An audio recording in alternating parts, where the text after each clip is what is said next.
Les sondages le montrent bien, quand on demande aux gens est-ce que vous êtes croyant, ou est-ce que vous avez une religion, ou est-ce que vous êtes athée, la plupart des gens qui disent j'ai pas de religion, c'est évident qu'ils sont aussi athées quelque part. Donc tout ça n'est pas si évident. Et on va essayer de vous présenter sur cette journée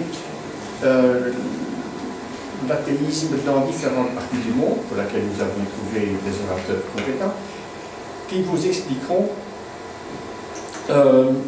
quel sens on donne à l'athéisme dans leur pays et quelle importance il a. Alors pour nous, ici en Belgique, l'athéisme a l'importance en ce sens qu'il ne s'agit pas de crier « il n'y a pas Dieu, il n'y a pas Dieu ». Le problème n'est en fait pas là, le problème est que chacun puisse croire ce qu'il veut et soit libre de le faire, mais personne ne peut imposer sa croyance à l'autre. Ça, c'est le but du jeu. Et ça n'est pas évident, parce que quand on est croyant, vraiment croyant, tout autre croyant est un athée. Souvenez-vous de la période grecque, genre des polythéisme, il y avait des dieux étrangers, il y avait même des temples aux dieux inconnus. Mais ceux qui ne sacrifiaient pas au temple étaient des athées, même s'ils avaient un dieu. Donc, du temps des Romains encore, les Juifs n'étaient pas considérés comme athées. Ils avaient un temple et ils sacrifiaient au temple. Par contre, les chrétiens, ils étaient déclarés athées. Vous voyez que le mot athée a plusieurs sens, parce qu'ils n'avaient pas de temple et ils ne sacrifiaient pas au temple. Quelques siècles après, la situation se retourne. Les chrétiens, c'est la seule religion vraie, unique, seule. Donc tous les autres qui ont une autre religion, c'est tous des athées. Donc tous ces païens multipolythéistes sont tout à fait tombés tout à coup dans la catégorie athée.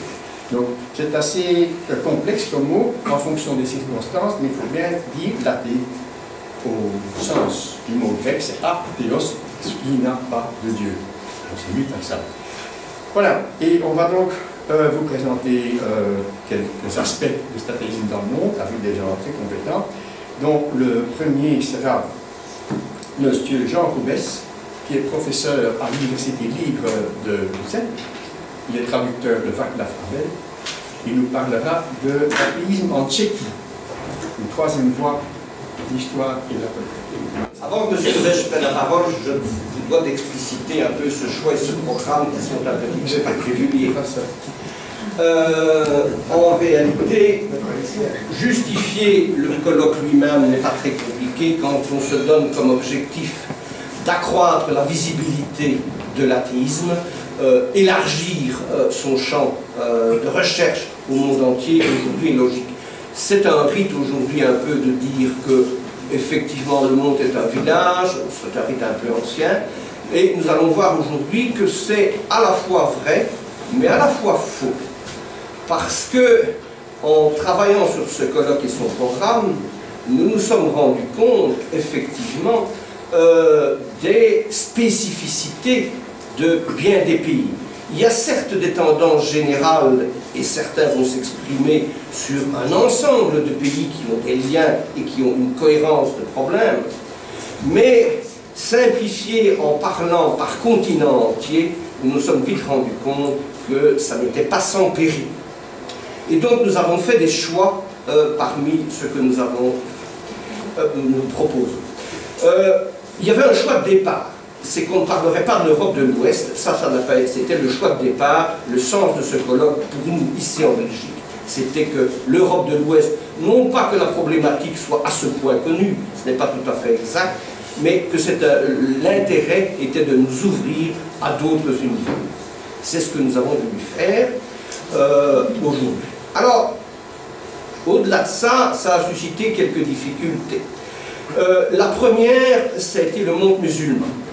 Alors, le monde musulman posait deux problèmes. Le premier, c'est son extraordinaire diversité. Entre le Maroc, la Turquie, l'Indonésie, l'Égypte, c'est impossible et déraisonnable de demander à quelqu'un de parler globalement de tout ça. Ça n'a pas de sens. Et donc, vu le deuxième problème, qu'en Europe occidentale, on est passionné, fasciné par l'islam, ou assez souvent en colère et enragé, notamment dans les milieux laïcs et athées, bien, il est évident que ça, c'est un problème à part.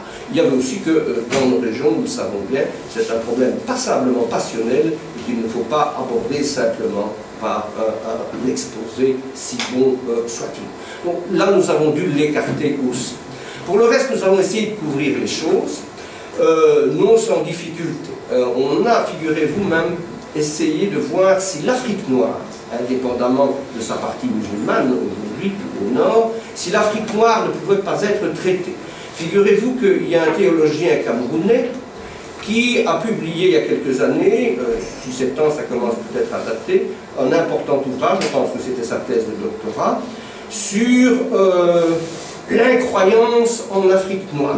Alors, on a un peu consulté un anthropologue africaniste de l'ULB et qui nous a confirmé que c'était un sujet qui n'avait rien d'absurde. Le problème, c'est qu'il m'a envoyé tout de suite 30 pages de préalable anthropologique et que donc là aussi, c'était difficile à traiter dans un seul exposé, à la fois les prémices anthropologiques et la situation actuelle, qui est assez diverse. L'Afrique compte, par exemple, on reparlera de la question tout à l'heure cet après-midi pour l'Asie, elle compte quelques pays qui ont eu des régimes marxistes, effectivement, et ça a compté dans la question de l'athéisme en Afrique pour 3 ou 4 pays, ou au moins, c'est assez important. Nous avons donc dû laisser ça de côté. Idem pour l'Amérique du Sud, on a essayé de faire quelques tentatives, mais ça s'est trouvé un petit peu difficile aussi, vu l'extraordinaire difficulté de traiter en une fois de tous ces pays. C'est un peu dommage parce que ce n'est pas que l'athéisme soit en ce point en progrès en Amérique du Sud, c'est peut-être un des continents où il est le moins présent, mais en réalité la situation religieuse est extrêmement mouvante en Amérique du Sud et très changeante. Okay. Et politiquement importante, comme on le voit maintenant dans les élections au Brésil, qui au fond n'ont d'autre enjeu qu'un enjeu religieux, à peu de choses près en termes de réalité.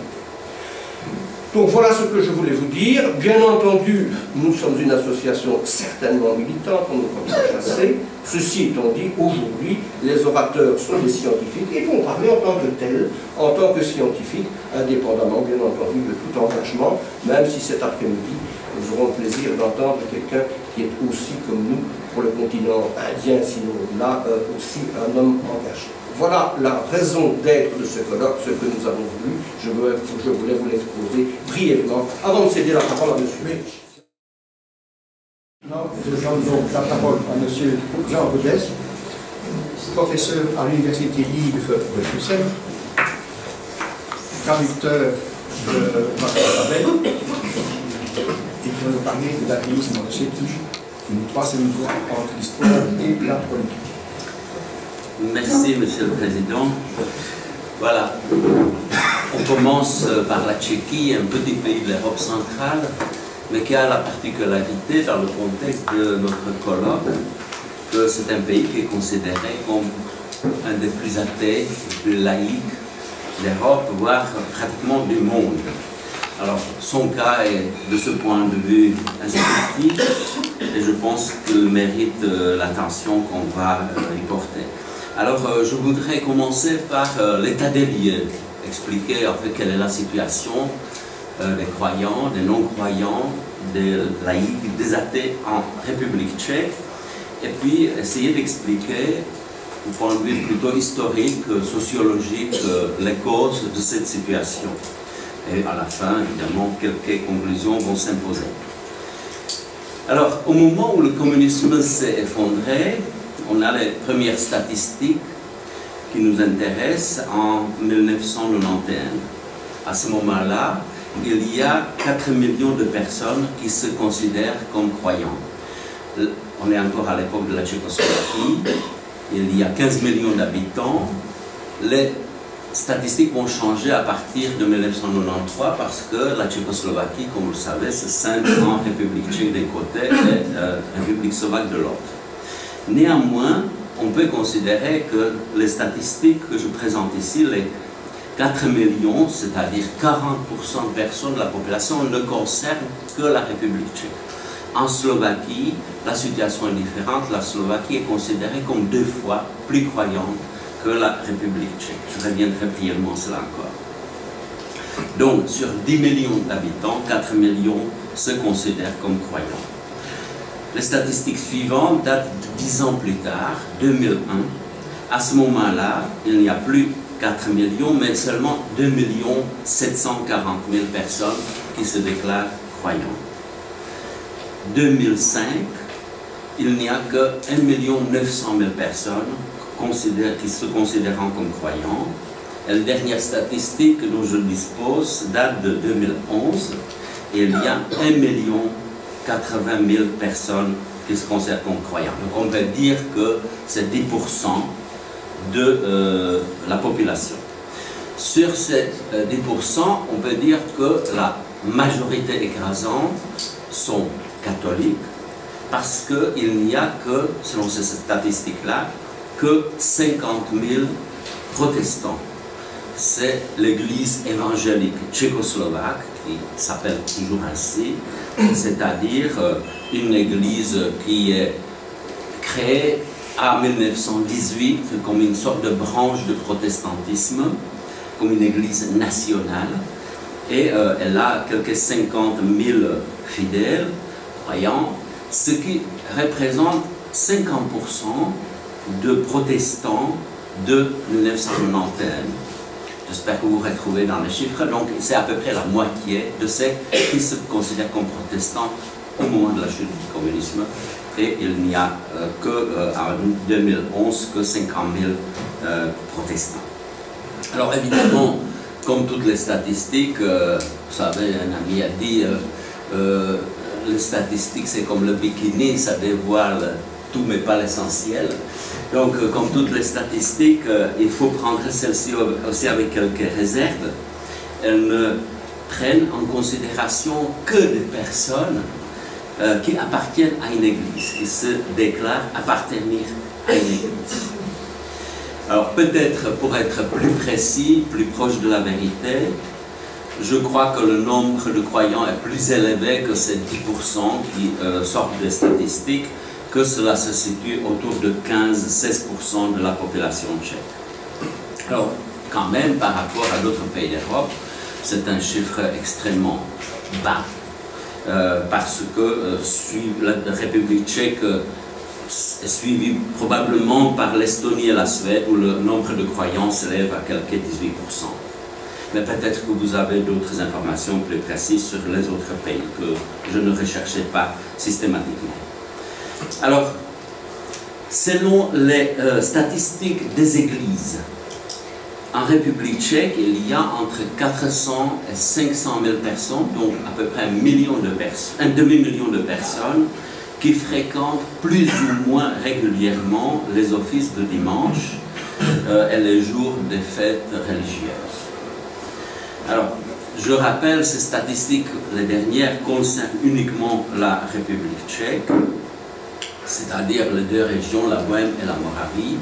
Il y a des différences entre les deux régions encore, c'est-à-dire la Bohême, la partie occidentale de l'ancienne Tchécoslovaquie, est beaucoup plus laïque que la Moravie, une région plus agricole, plus traditionnaliste, plus imprégnée par l'histoire, et on considère que le nombre de Moraves croyants est assez nettement supérieur à la situation telle qu'elle existe en République tchèque. Alors, ce qui est intéressant, c'est que parmi les croyants, d'après les statistiques, et parmi les catholiques romains, 30% de personnes qui fréquentent l'Église considèrent l'institution même de l'Église comme inutile. Donc on les classerait plutôt dans le rang des protestants, des règles par leur opinion.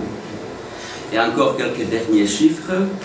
Actuellement, ça date de l'année dernière, il y a 15 000 enfants qui fréquentent l'enseignement catholique. Donc on a créé, évidemment, depuis la fin du communisme, on a créé l'enseignement qu'on appellerait en France libre, c'est-à-dire un enseignement religieux. Il y a 15 000 enfants qui fréquentent l'enseignement catholique et il y a 40 000 enfants au niveau de l'enseignement primaire qui ont choisi comme cours de religion, cours à option si vous voulez, cours de religion. Alors, en même temps, il y a encore une statistique tout à fait étonnant, éloquent et contredisant cette évolution, c'est qu'il n'y a que 0,01% de la population qui se considère ouvertement comme athée. Donc, c'est tout à fait étonnant que le mot athée est très peu utilisé dans le discours de ceux qui ne vont pas à l'église, qui ne sont pas croyants. Au niveau des catégories d'âge, les statistiques, je crois qu'elles correspondent à peu près à ce qu'on voit dans d'autres pays. Les statistiques s'accordent sur le fait que les moins croyants sont les personnes entre 30 et 40 ans. À l'inverse, les personnes au-dessus de 60 ans sont plus croyantes. Et en fait, ce qui est intéressant aussi, et je crois que ça répond à l'état de la société aujourd'hui, le niveau de la religiosité est assez élevé dans les catégories d'âge entre 15 et 19 ans. Alors, toutes ces statistiques, aussi intéressantes soient-elles, sont à prendre bien entendu avec réserve. Elles diffèrent considérablement d'un sondage à l'autre. Il y a des sondages faits par l'Église, il y a des sondages faits par l'Institut statistique de la République tchèque. Les sources ne sont pas toujours indépendantes. Évidemment, il y a un certain intérêt, je dirais, politico-idéologique qui apparaît parfois. J'ai essayé de prendre toujours les moyennes. Il est aussi assez difficile de les prendre sur le plan conceptuel. Les Tchèques ne connaissent pas le terme laïque, la laïcité. Ça n'existe pas en tchèque. On est soit croyant, soit athée. Le mot laïque en tchèque, il se dit laïque, c'est comme en français le contraire d'un professionnel. Je peux être laïque de mathématiques, de musique, de littérature, mais contrairement à un professionnel, le mot laïque n'a que ce sens-là. Donc en tchèque, on distingue les croyants, věřící, les non-croyants, nevěřící, les agnostiques, agnostikové, et les athées, athéistes. Mais déjà le terme croyant non pratiquant est pratiquement incompréhensible, voire inconcevable pour les Tchèques. Cette notion est difficile à faire comprendre. Alors, si la République tchèque se situe au bout du peloton des pays dont la population est chrétienne ou croit en Dieu, ou in contrario aussi, la République tchèque occupe la pratiquement première place des pays laïcs, essayons de comprendre les raisons de ce détournement massif de la foi. Alors, elles sont à la fois historiques et politiques. Quelles sont les causes de cette situation? Et revenons un petit peu dans le passé, excusez-moi de faire ce raccourci vers le passé un petit peu lointain. Au début du XVe siècle, la Bohême fait partie des premiers pays où s'enracine le protestantisme, dans la forme qui est propagée par le recteur de l'université de Prague de l'époque, Jan Hus, qui, à cause de ses idées, va être mis à mort, condamné à mort et mis à mort, brûlé vif lors du concile de Constance en 1415. Lui et ses partisans, au-delà de la critique de l'Église en tant qu'institution, et notamment du système d'indulgence contre lequel il lance une grande campagne, il accorde surtout aux croyants la même valeur qu'à un prêtre. Il ne fait pas la distinction entre les hommes, c'est son but. Comme par exemple donner aux tout croyants le droit de communier sur les deux espèces. Cela veut dire que ses partisans vont s'appeler les caliciens. Le calice du prêtre le prêtre communie avec le sang du Christ va être le symbole pour tous les partisans de Jan Hus. Alors, sa mort va mener à des guerres de religion en Bohême, entre les catholiques romains, entre les hussites, ce sont ses partisans de Jan Hus, les hussites radicaux et les hussites modérés. L'éclatement de la société tchèque va durer 2 siècles, jusqu'à 1620. l'apparente tolérance, les accords conclus entre différents courants religieux et spirituels vont être rompus par l'invasion des armées catholiques européennes contre les réformateurs tchèques, contre ces protestants qui se sont rassemblés dans différents courants, voire différentes sectes comme l'unité des frères, qui est la plus importante, Jednota Bratrska, Unitas Fratrum, dont le dernier évêque était le célèbre pédagogue Comenius, Jan Amos Komenský, qui a terminé sa vie en exil en Hollande, aux Pays-Bas, plus exactement. À partir de ces années-là, donc on est au début de la guerre de 30 ans, jusqu'à la fin du 19e siècle, les pays tchèques subissent une très forte récatholisation. Elle est non seulement forte, elle est violente. Confiscation des biens de la noblesse protestante tchèque, conversion forcée, l'exil, les exécutions des meneurs de la fronde contre les catholiques. Les Habsbourg, qui sont rois de Bohême depuis 1526, donc depuis un siècle, à ce moment-là, imposent ainsi la contre-réforme, mais non seulement la contre-réforme, aussi la germanisation et l'administration viennoise. La cour des Habsbourg se déplace de Vienne au début du XVIIe siècle, après la mort de Rodolphe II, le grand empereur habsbourgeois qui siège encore à Prague. Au-delà de cela, on va considérer plus tard que cette oppression, cette contre-réforme, cette volonté de changer la foi des gens comme une période de ténèbres, pratiquement correspondant paradoxalement avec la lumière en Occident. Les Tchèques considèrent l'époque des Lumières, 18e siècle, pourrait comme la période des ténèbres. Et évidemment, cette oppression mène, on peut dire, au crime le plus abominable que l'on puisse commettre contre un peuple. Vouloir le contraindre par la force à changer d'âme. Tous les outils vont servir cet objectif. La fermeture de l'université, considérée comme libérale, l'héritière de Jan Hus. La mise en place de l'enseignement religieux, presque uniquement, par les jésuites.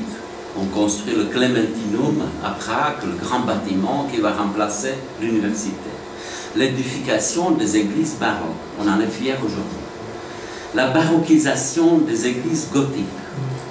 La création du culte de Jean Népomucène, le martyr catholique assassiné par les protestants. On ne sait même pas s'il a vraiment existé, c'est vraiment une création d'un mythe, d'un culte, mais qui sert surtout à effacer le culte de Jan Hus, un autre Jan Nepomucký, pour effacer le culte de Jan Hus, Jean Népomucène contre Jean Hus.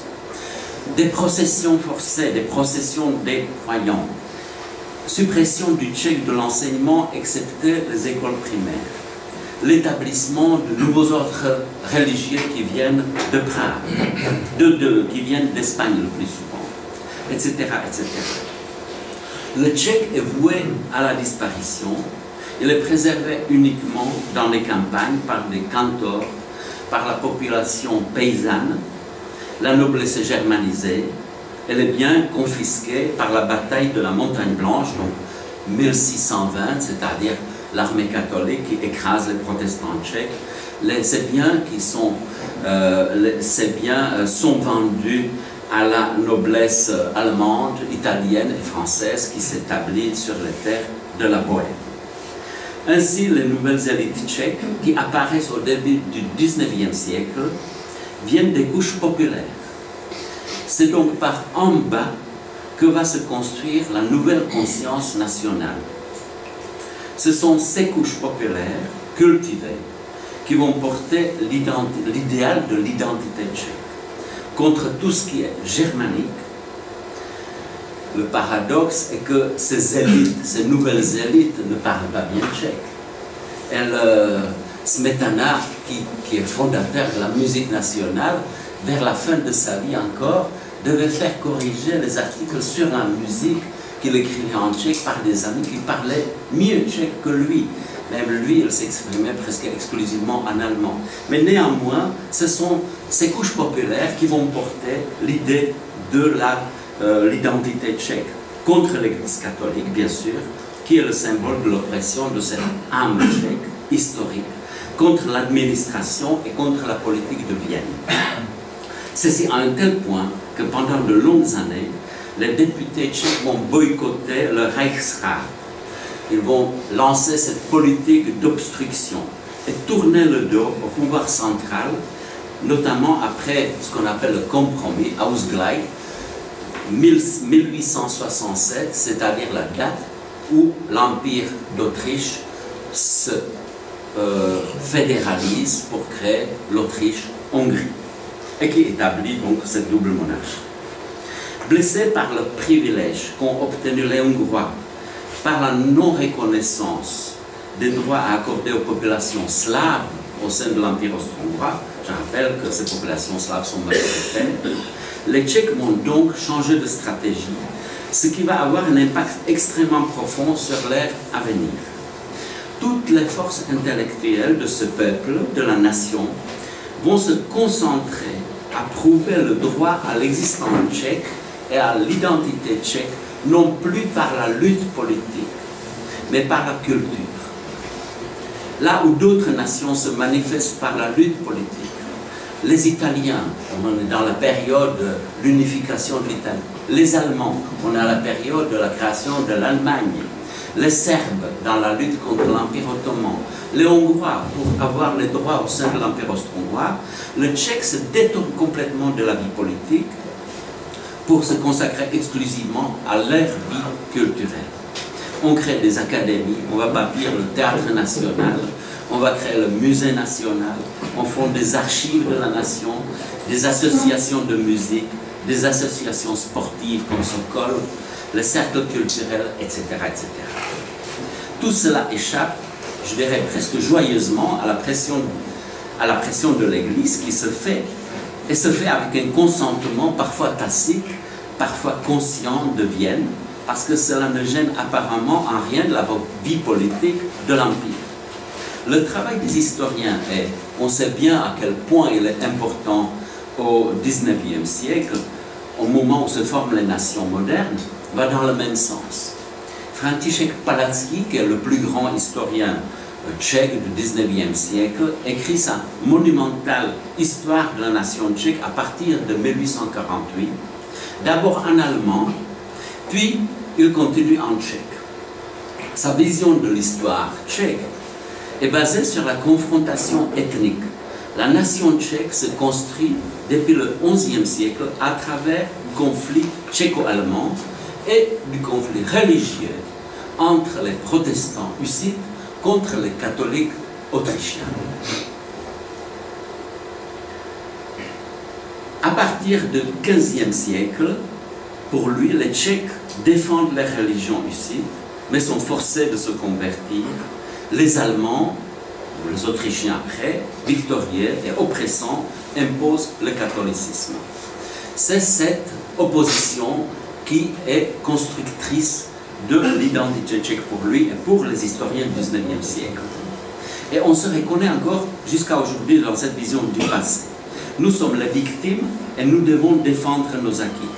Par la lutte, il faut dire que les Tchèques ne se battent jamais, ils ne se révoltent jamais, les armes à la main, mais par une résistance passive, en tournant le dos au pouvoir qui nous est imposé, en se moquant de lui, en faisant semblant, mais ne croyant en réalité en rien. Il suffit de lire Le brave soldat Švejk de Jaroslav Hašek pour comprendre cette mentalité. Ce n'est qu'en se moquant de tout, en riant de tout, en rendant les valeurs sacrées, la nation, l'honneur, l'empereur, la guerre, l'Église, ridicules, que l'on survit, en tant qu'individu, en tant que nation. Et toutes les stratégies sont bonnes. Être bête, faire semblant qu'on l'est, prendre tout à la lettre et ignorer la logique de la réalité. Et là, cette mentalité a désacralisé aussi certaines valeurs, sur lesquels le nouvel État tchécoslovaque allait se construire après 1918 et agit encore aujourd'hui négativement lorsqu'il s'agit d'adhérer à des projets communs par lesquels on ne se sent pas directement concerné. Lorsque la Tchécoslovaquie est créée en 1918, l'Église catholique perd évidemment la position dominante qu'elle avait au sein de l'Empire austro-hongrois. Au contraire, la Tchécoslovaquie est un État laïque, avec un président qui n'est pas croyant et qui le dit ouvertement, Masaryk, avec le soutien modéré de la nouvelle Église tchécoslovaque qui est créée comme continuatrice de cette tradition hussite, cette tradition protestante, mais qui aura très peu d'impact finalement sur la société. Cette société tchécoslovaque entre 1918 et 1939, elle est libérale, elle est moderne, elle est tournée vers l'Occident, fortement industrialisée, urbanisée et démocratique. La situation est certes différente en Slovaquie, agricole, arriérée, donc catholique, dont seulement une partie des élites reste calviniste. Cette sécularisation de la société tchèque est naturelle et s'explique par l'évolution qu'elle a connue à la fin du 19e et au début du 20e siècle. Il y aura après 1948 une sécularisation forcée par le pouvoir communiste qui va avoir un double effet. D'une part, la disparition, je dirais, physique de l'Église en tant qu'institution, et d'autre part, la progression de la foi au sein de la population qui s'y attache comme à une forme de spiritualité qui défie en cachette le régime. Bien entendu, elle ne peut pas se manifester puisque le seul fait d'entrer dans une église pouvait avoir un impact néfaste et tragique sur la carrière professionnelle des membres de toute une famille. Les gens sont dénoncés quand on les voit aller à l'église. Les communistes, après une courte période au cours de laquelle ils ont essayé de faire de l'église en Tchécoslovaquie leur allié, ont rapidement changé de stratégie. La liquidation physique du clergé, l'envoi des prêtres et des moines dans les camps de concentration, surtout aux mines d'uranium de Yakimov, l'infiltration, l'endoctrinement de la population au nom du matérialisme dialectique ou scientifique deviennent les pratiques qui caractérisent le Parti communiste et ses services secrets. Alors, écoutez cette statistique étonnante. Au début des années 50, 53-54, pourtant, 12 millions de personnes sur 15 millions se proclament catholiques à ce moment-là. Je crois que cela révèle un peu la volonté de s'opposer d'une certaine manière au régime. Et l'oppression est évidemment d'autant plus violente. Dès 1948, sont exclus des universités les étudiants et les professeurs qui manifestent leur foi. En 1949, il n'y a plus d'enseignement religieux. Suit la rupture des relations diplomatiques avec le Vatican, la nationalisation des biens appartenant à l'Église, leur sécularisation, destruction progressive des monastères, des églises et d'autres édifices religieux. On estime que plus de 10 millions de volumes de livres des bibliothèques, notamment dans les monastères, et certains livres religieux dans les bibliothèques d'État, ont été pilonnés. Il y a un livre fascinant à ce titre qui est traduit en français. Il s'appelle Une trop bruyante solitude de Bohumil Hrabal, peut-être un des plus grands écrivains du XXe siècle tchèque, où il raconte cette destruction du livre massive des bibliothèques comme une volonté de couper les gens avec le passé, évidemment avec la religion. 1950, les évêques sont internés, leur procès dure jusqu'à 1960. De nombreux prêtres sont assassinés. Les événements de 1968 ne favorisent que très partiellement le retour à la religiosité, la priorité pendant ce processus démocratique étant donnée au changement politique. Néanmoins, on ne poursuit plus le clergé et on peut manifester sa foi. Pendant la normalisation, c'est-à-dire les années après l'invasion soviétique en Tchécoslovaquie, 1971-1989, le nouveau pouvoir de Roussak, qui signifie le retour au totalitarisme et la dictature communiste, réussit à créer une branche de collaborateurs au sein de l'Église. Pacem in Terris, une organisation assez marginale d'ailleurs, composée majoritairement des agents et des confidents de la police secrète. Il faut dire qu'avant la chute du mur, elle ne comptait plus que quelques 50 membres. Mais c'était l'Église, partie de l'Église, qui était disposée à, je dirais, collaborer avec le régime communiste. Le travail souterrain, clandestin du clergé pendant ces années-là a amené évidemment un grand nombre de jeunes au sein de la communauté religieuse. C'était l'unique forme de spiritualité qui permettait de sortir du schéma collaborateur dissident, c'est-à-dire pour le régime ou être dans l'opposition. C'était certes une forme de dissidence, mais qui ne se manifestait pas comme le groupe, comme un groupe formel autour de Havel ou la Charte 77. Cela explique aussi la première statistique que j'ai mentionnée au début. 40% de la population croyante en 1991.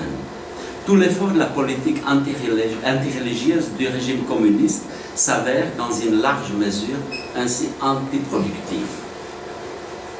Si le nombre de croyants diminue à 16% aujourd'hui, c'est dû à la sécularisation naturelle de la société à l'époque de l'économie de marché, à l'instauration progressive de la démocratie, un processus lent, difficile à instaurer et paradoxalement aussi à la liberté religieuse.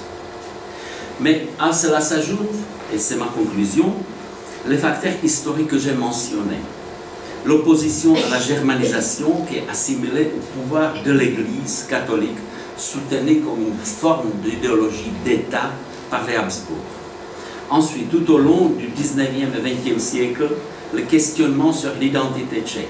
Qui sommes-nous? Quelle est notre place inaliénable parmi les nations européennes? Qu'est-ce qui nous caractérise? Devons-nous nous fondre dans une entité plus grande? Cette question est posée par beaucoup de philosophes au 19e siècle. Est-ce que c'est la peine de préserver cette nation tchèque, petite, écrasée, victime de l'histoire, ou est-ce qu'il ne vaut pas mieux se fondre dans les peuples germaniques ou dans cet ensemble de peuples slaves, ce qui mène évidemment, ça c'est le reflet de ce panslavisme de l'époque. Dans ce sens, la réforme protestante joue un rôle de catalyseur. Puis c'est l'impact de la sécularisation longue et forcée de la vie sous le régime communiste, la banalisation du mensonge, la perte d'autorité morale supérieure. Et enfin, la méfiance viscérale des Tchèques à l'égard de toutes les vérités qui leur sont imposées, de tous les grands idéaux. La méfiance à l'égard de toutes les idéologies, des systèmes et d'une vision du futur, qu'elle soit utopique ou non.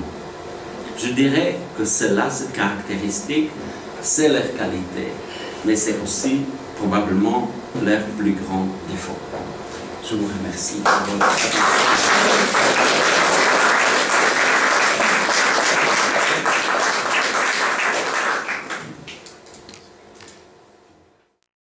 Quand on va présenter la Pologne ici, donc on est sur les extrémités. Donc je crois que parmi nous, les athées, la Tchéquie a toute sympathie d'avance, tandis que la Pologne, avec cette Pologne légale catholique, ça, il faut que je la défende un peu, par le patriotisme tel ou tel. Donc, mais je crois que cette question d'expliquer l'athéisme en Tchéquie, il y a là-dedans aussi cela que, à mon avis, quand j'ai étudié pas mal de pays, et aussi la vôtre, disons la Belgique, je crois qu'il y a quelque chose comme ça, comme un facteur de la grandeur de l'État. Donc les Polonais ils pouvaient résister plus facilement aux différents régimes, il y avait des insurrections très grandes parce qu'on avait une population énorme. Tandis que les Tchèques, ou beaucoup de petits pays, pour survivre, et souvent ils cherchaient une tactique, le plus souvent c'était le compromis. Et on dit que, disons, la différence entre la Pologne et la Tchécoslovaquie ou Tchéquie, que pour les Polonais, compromis, c'est quelque chose de péjoratif, tandis que pour les Tchèques, c'est positif. La même chose pour les Belges, je crois, parce que ces compromis belges, tout de même, ça reste point de référence pour beaucoup de pays. Donc, puisque je vois que, disons, mon collègue qui va me suivre va parler aussi de la situation dans l'Europe orientale et centrale, donc je suis un peu libéré de donner un panorama de toute l'Europe centrale et orientale. Et de toute façon, il faut, parce que je parle aux Belges qui sont de l'Occident, il faut rappeler que ce sont des pays qui sont sortis du régime communiste, n'est-ce pas? Et là-dedans, il y avait la majorité des pays catholiques, disons des nations catholiques, si on voit par exemple la Yougoslavie et d'autres pays. Et donc, ça doit laisser des séquelles. Donc, quelles séquelles pourrait-on avoir si on sort du régime communiste? Donc, quand on a regardé ici cette pression qui était très visible là-dedans, on dirait que, disons, ceux qui se rappellent que tout communiste qui se respecte, il considérait que, disons, la religion c'est l'opium du peuple. Donc, tous ces régimes essayaient d'éradiquer ces mal qui rongeaient la société. Et justement, quel était le résultat de cette action? Parce que cette action, elle était un peu partout, mais avec la différence tout de même, justement, de la grandeur du pays, ou disons de la force de l'opposition, si on peut dire comme ça. La Pologne, c'est le cas où on a l'Église catholique qui est très forte. Donc, on ne pouvait pas persécuter chez nous les prêtres et l'Église, parce que cette Église constituait une force depuis longtemps, et puis cette Église avait aussi ses mérites, même pour les communistes. Et ici, je fais une petite remarque, je ne sais pas si je parle de banalité, mais vous savez que, disons, quand on parle d'un pays catholique comme la Pologne, ou à l'époque la Belgique, je crois que du moment, et ça concerne les pays de l'Europe orientale, du moment où on prenait le christianisme, on prenait avec le christianisme aussi certaines idées laïques, pas certaines idées même athées qui étaient là-dedans, dans cette civilisation grecque, romaine, et donc il y avait cet apport qui était là-bas. Et ça, quand on observe l'histoire de l'Église dans ce pays-là, où il y avait toujours un peu cette oppression de l'étranger, donc on voit aussi ces facteurs qui perdurent. Par exemple, c'est peut-être choquant pour ceux qui connaissent l'histoire, que pendant la Réforme, ou disons pendant l'époque des Lumières, c'est dans l'Église qu'on avait, disons, l'époque des Lumières, ça s'est passé en Pologne par l'Église. Donc ça veut dire qu'il faut admettre qu'il y avait des laïcs qui étaient, ou disons, des gens conscients qui étaient dans le soutane, aussi bien que, disons, il y a des orthodoxes en civil. Donc ça, il faut voir, je crois, quand on analyse un peu la situation de ces pays comme la Pologne. Et donc, évidemment, quand on regarde ce paysage après la bataille, après la chute du communisme, donc on voit, je rappelle un peu ce qui s'est passé là-bas, donc on voit que les effets, si on pouvait rester seulement sur ça, les effets de cette pression du régime sont visibles dans la République tchèque, mais avec tout ce que mon collègue a expliqué. On voit ça dans les landes de l'Allemagne de l'Est. Ça, c'est l'histoire, je crois que c'est peut-être expliqué quand vous faites des cours concernant l'histoire de l'Allemagne. Et on a aussi, il y avait cette influence assez forte en Bulgarie et Roumanie. Et là-dedans, évidemment, il y a une thèse qui s'impose, que peut-être là où le régime communiste était plus fort, on a une athéisation qui était poussée plus loin. Donc c'est une thèse qui est, disons, attirante, mais disons, elle n'est pas tout à fait vraie, parce qu'il y a d'autres facteurs historiques, justement, que mon collègue a rappelé, et puis cette thèse, on ne peut pas la sortir comme ça, parce que ça prouverait que, disons, si on a une bonne dictature, on a plus de nos partisans, on a plus d'athées, donc il ne faut pas aller dans ce sens-là, mais néanmoins, un certain facteur qui était lié avec le régime communiste est là-dedans. Et puis, mon collègue a parlé beaucoup de l'histoire, donc je ne vais pas attarder sur ce qui concerne la Pologne, mais évidemment, pour chaque pays là-bas, d'ailleurs pas chaque pays dans le monde, et quand on analyse la situation de la société actuelle, il faut voir tout de même ce poids d'histoire. Et ce poids d'histoire joue d'une façon différente. Donc ça jouait tout à fait différemment pour la Tchéquie, ça jouait pour la Pologne d'une autre façon, et puis il y avait encore ces facteurs que je disais démographiques ou disons du territoire. Vous savez que par exemple la Hongrie, quand on regarde ces statistiques, il y avait la discussion, en Hongrie dans les années 60, d'après ce que je possède ici, on est arrivé à 40% de non-croyants. N'est-ce pas? Il y avait encore 20% de calvinistes, 4% de luthériens. Mais quand il y avait, vers la fin du régime communiste, on avait le renouveau religieux.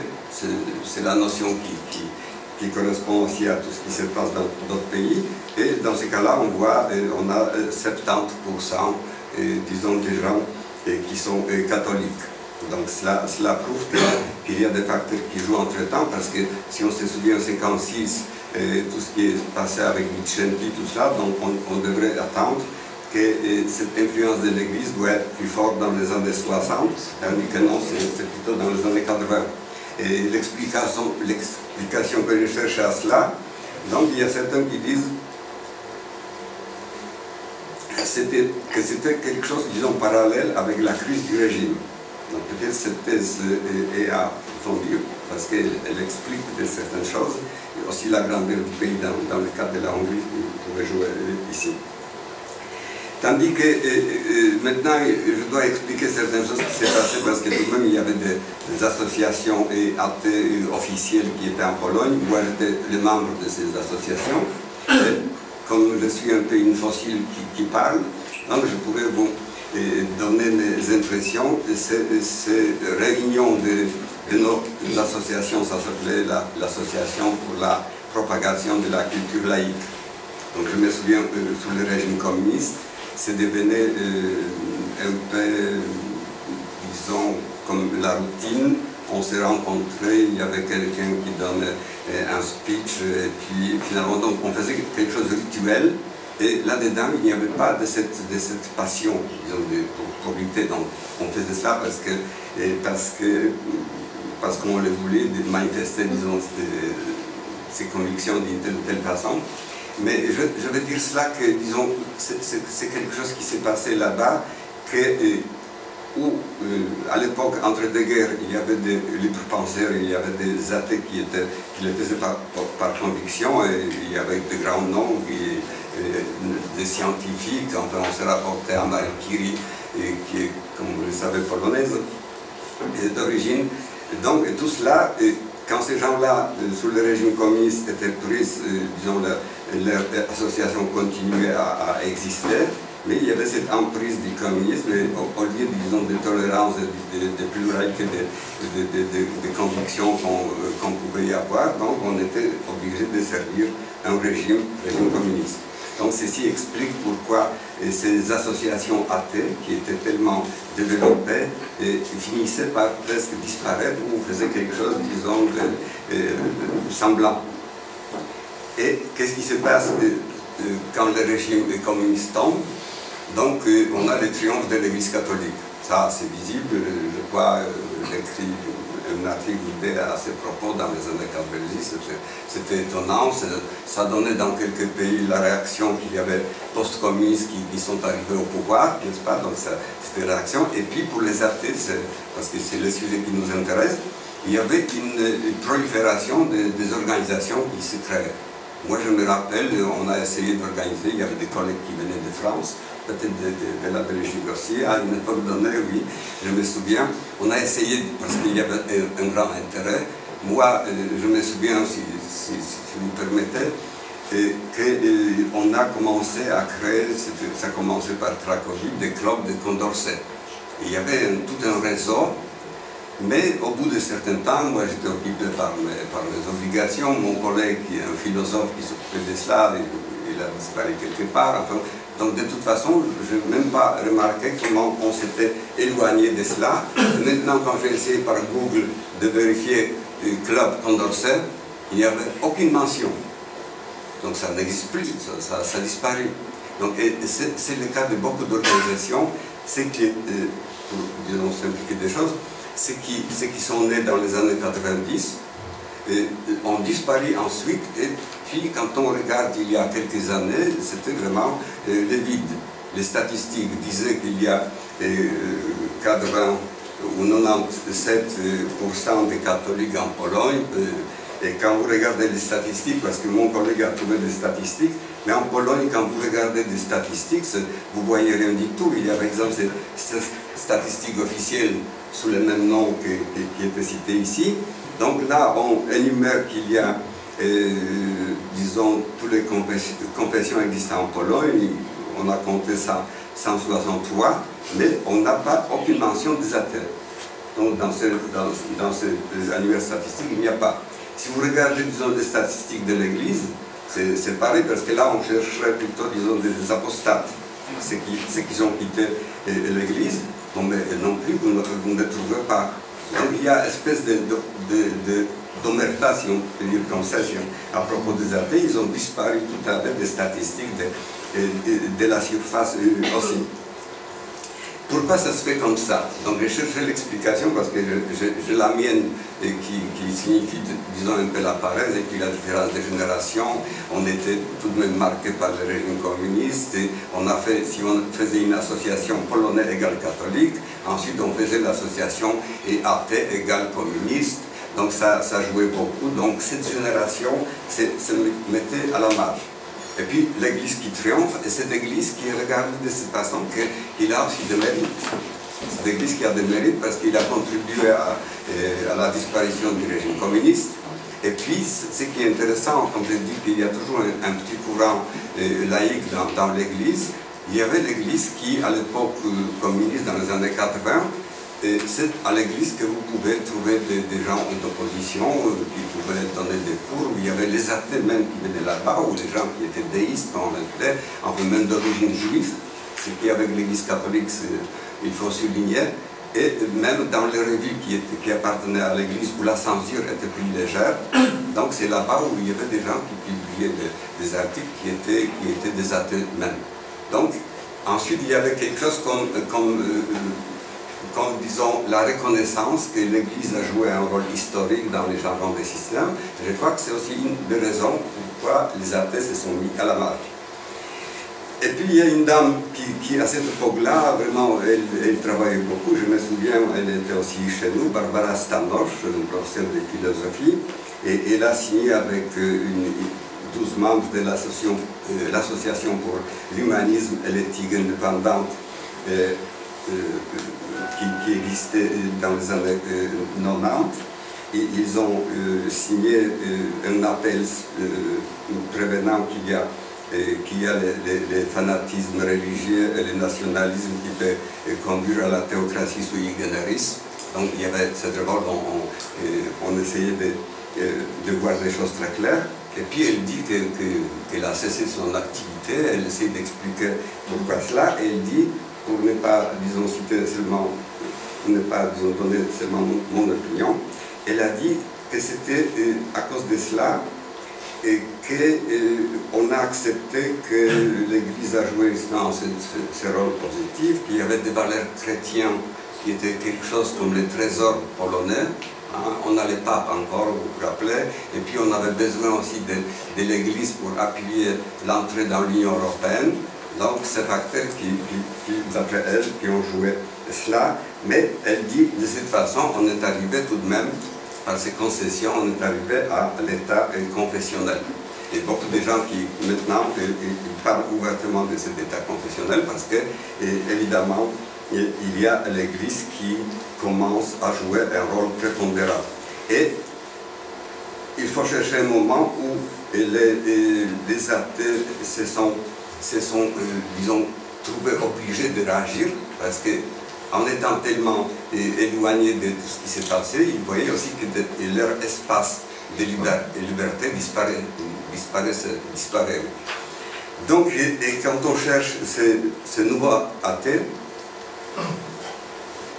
donc on le trouve, et moi quand j'ai essayé de me préparer pour cet exposé, donc je faisais la recherche, évidemment on cherche par l'internet, et c'est là-bas, à l'internet, qu'on trouve des athées polonais. Et qu'est-ce que ça veut dire? Ça veut dire que, disons, il y a de nouvelles associations, et ce sont des associations de jeunes.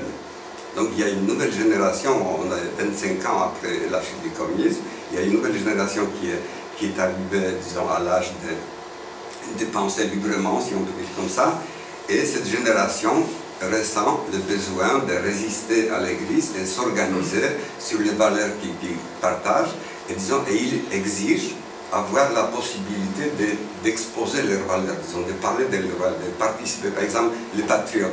Il y a des gens qui se plaignent que s'ils veulent participer dans les manifestations patriotiques, ça existe chez les athées aussi, n'est-ce pas? Donc ils n'ont pas de place parce que chaque manifestation, il y a chez nous une constitution, et la fête de la constitution, c'est quelque chose marrant, mais ça existe. Donc disons, c'est la fête de l'État, mais ça commence par la messe.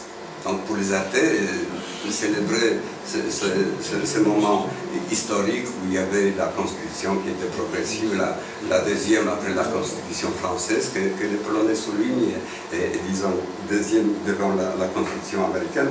Donc ça ils ne peuvent pas. Et dans beaucoup de manifestations, c'est pareil. Les parents commencent à se plaindre parce qu'ils vont avec leurs enfants pour la cérémonie de l'ouverture de l'école, enfin, disons, de l'année scolaire, et ça commence par la messe. Donc, et on voit ce qu'on appelle maintenant noir, parce qu'il y avait auparavant, on parlait de rouge, donc on parle de noir, et c'est noir en rouge, enfin en violet plutôt, en pourpre, et on le voit un peu partout. Même quand on a à l'université, disons, aussi le commencement de l'année, dans le premier rang, il y a 2 ou 3 personnes comme ça. Alors c'est vraiment ça, c'est comme si quelqu'un envahissait cet espace qui est laïque. Mais il a fallu arriver, parce que je vois que je ne peux pas dire tout ce que je voulais, et il faut arriver à cela que, disons, que font maintenant ces athées. Donc, d'un côté, ce sont des cyber-athées, si on peut les appeler comme ça. Oui, parce qu'il y a un qui... Quels sont les moyens? Parce que c'est là-bas où je voudrais avoir, disons, vos conseils, peut-être les conseils à ces gens-là. Il faut les conseiller, je parle avec eux, je dis qu'il faut avoir une page en anglais, de cette façon on pourrait avoir échange d'idées, parce qu'ils inventent eux-mêmes comment agir. Donc il y avait quelqu'un qui avait l'idée de faire une liste d'internet des athées. Donc là, les gens pouvaient, ils ont déclaré ouvertement quelles sont leurs convictions, donner leur adresse, email, enfin tout ce qu'ils voulaient. Donc c'est faire une manifestation. Cette manifestation n'a pas donné de résultats énormes, mais néanmoins c'est une certaine solution. Donc on a maintenant, sur cette liste que vous pouvez vérifier facilement, on a 20 000 de noms, des gens qui ne cachent pas leurs convictions. C'est déjà quelque chose. Et la deuxième chose, il y avait un jeune doctorant de l'université de Cracovie qui avait une idée de faire une enquête de 60 questions et pour, disons, voir ces cyber-athées où ils sont, comment ils se déclarent. Et il a mis cela sur la page qu'il a commencé à créer et il était étonné parce qu'il avait presque 10 000 réponses. 60 questions, ça demande du temps. Vous savez, quand on a des enquêtes, donc quand on voit qu'il y a plusieurs pages à remplir, on hésite, tandis que là-bas, il y avait une réaction extraordinaire qui l'avait surpris beaucoup. Et de cette réponse, évidemment, qui n'est pas tellement un sondage social complet, parce que ça concerne ces gens-là qui sont attachés, disons, qui profitent beaucoup de l'Internet, mais de là-bas, on a une image d'un athée moyen en Pologne, disons des athées qui sont maintenant. Alors là, il y a, si on pouvait le voir, je ne vois pas les chiffres exactement ici, ils sont quelque part. Donc de toute façon, la majorité, ce sont des gens entre 19 et 25 ans. Ensuite, il y a jusqu'à 40, ça monte les chiffres. Et ça descend évidemment quand il s'agit des gens plus âgés. Donc cela veut dire que ma génération, elle se retire Il y a certains qui restent encore là-bas, qui se déclarent, mais c'est plutôt les jeunes, ça confirme. Et la chose surprenante, mais il paraît tous ceux qui s'y connaissent, parce que moi je ne suis pas spécialisé, je ne suis pas tout ce qui se passe dans le monde. Et sur ce plan-là, ben, il y a une chose qui probablement se répète, ou que certains disent que se répète. La majorité de ces athées qui se déclarent là-bas dans ces enquêtes, ce sont des femmes, plutôt des jeunes filles. Non, pardon, ce sont les hommes. Excusez-moi. Oui, ce sont les hommes. Oui. Donc ce sont plutôt les jeunes, ce sont les hommes. Ça cherche aussi une explication. Les femmes, les jeunes femmes constituent, disons, quelque chose comme 30% dans cette enquête. Donc ça pour ces portraits, c'est un trait assez caractéristique. Ensuite, parce que dans le titre, il y a cette question stigmatisée ou pas stigmatisée. Donc, comment ça se passe? Parce que si on est la minorité, donc les minorités, vous savez, souvent ils se réunissent avec d'autres minorités, c'est aussi un trait spécial. Mais disons là où on est stigmatisé, c'est dans le cadre microsocial. Disons la famille, disons un cercle où les gens se rencontrent tous les jours. Alors là-dedans, si quelqu'un se déclare qu'il est athée, donc il risque d'être mis à côté. Disons, c'est comme un brebis noir, comme on dit, ou je ne sais pas, d'autres métaphores pour cela. Et évidemment, un exemple qui explique cela, donc il y a une jeune fille qui veut sonder son père. Qu'est-ce qu'il va dire si elle se déclare athée? Et il dit, si tu vas devenir athée, c'est comme si je perdais ma fille. Donc vous voyez, donc ça, c'est stigmatisation. Et ça, sur ce niveau, disons, très restreint, ça existe, ça se voit. Nos pensées comme un courant, je ne vais pas dire religieux, parce que c'est vraiment un mauvais mot, mais un courant philosophique, comme en Belgique. Enfin, est-ce que vous envisagez ce genre de processus?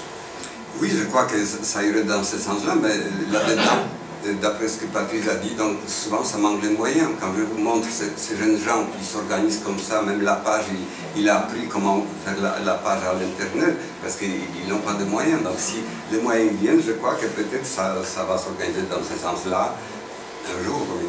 On va dans ces... Donc, pour faire la phrase générale, disons, les processus de sécularisation touchent aussi la Pologne. Donc si ça touche, donc, on va venir dans ce point. On a compris que l'athéisme en Pologne, c'était la portion congrue en raison de l'importance du catholicisme. Ma question c'est, est-ce qu'il y a une répartition régionale de ce catholicisme en Pologne? On peut l'expliquer historiquement. L'opposition à l'orthodoxie russe, l'opposition au protestantisme prussien, mais de votre côté à Cracovie, au sud, vis-à-vis de l'Empire autrichien, austro-hongrois, ce n'était pas une question religieuse. Est-ce qu'il y a moins d'importance catholique au sud qu'à l'est et l'ouest de la Pologne en raison de cette histoire? Je ne faisais pas la réflexion sur ceci, mais le fait que toutes ces manifestations, ces marches qui commencent à Cracovie, et qu'on a aussi ces professeurs qui faisaient cet acte de l'exécution, donc évidemment c'est en Galicie, parce que c'est la partie de la Galicie, il y a ces éléments qui ont joué peut-être parce que tout de même on se sentait quand on avait 3 partages qu'il y avait cette liberté, disons relative, mais presque pleine, avec emploi de la langue nationale sous le régime austro-hongrois. Ça joue sûrement jusqu'à maintenant. Oui. Donc je vous remercie.